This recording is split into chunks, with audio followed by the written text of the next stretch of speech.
सिंधी हारी हक़दार तहरीक जे बानी कामरेड हैदर बख्श जतोई जो पोटो सिंध हारी कमेटी जो सदर कामरेड अज़हर जतोई बि अॼु हमेशा लाइ विछड़ी वियो। कामरेड अज़हर जतोई हमेशा हारियुनि जे हक़नि लाइ पाण पतोड़ियो। इंटीग्रेटर थल कैनाल, बिटे निज़ाम, कालाबाग डैम समेत सिंध जे मुख़्तलिफ़ इशूज़ ते जदोजहद में अॻ खां अॻिरो रहियो ऐं हारियुनि जे हक़नि लाइ आख़िरी दम ताईं जाखोड़ींदो रहियो। हैदर बख्श जतोई खां पोइ जेको हिकिड़ो सिलसिलो हुयो उन तसलसल जो नालो जेका आहे सा अज़हर जतोई आहे। करण लाइ हारियुनि जी जेका हालत आहे हिन वक़्तु त मां सम्झां थो त हैदर बख्श जतोई सियासत खे जंहिंखे कामरेड अज़हर पंहिंजे जहिड़े तहिड़े हाल में हुनखे बचायो।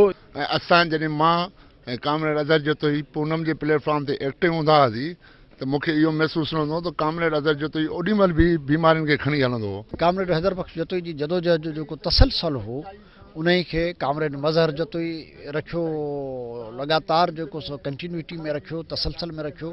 उन खां पोइ वरी कामरेड अज़हर जतोई उन खे लगातार जेको सो हलायो। हुन सॼी ज़िंदगी सिंध हारी कमेटी जे झंडे फ़लसफ़े सां बाबा सिंध कामरेड हैदर बख्श जतोई जो पैगाम घर घर पहुचायो। कैमरामैन हसीब रिंद सां गॾु ज़फ़र हकड़ो, सिंध टीवी न्यूज़, हैदराबाद।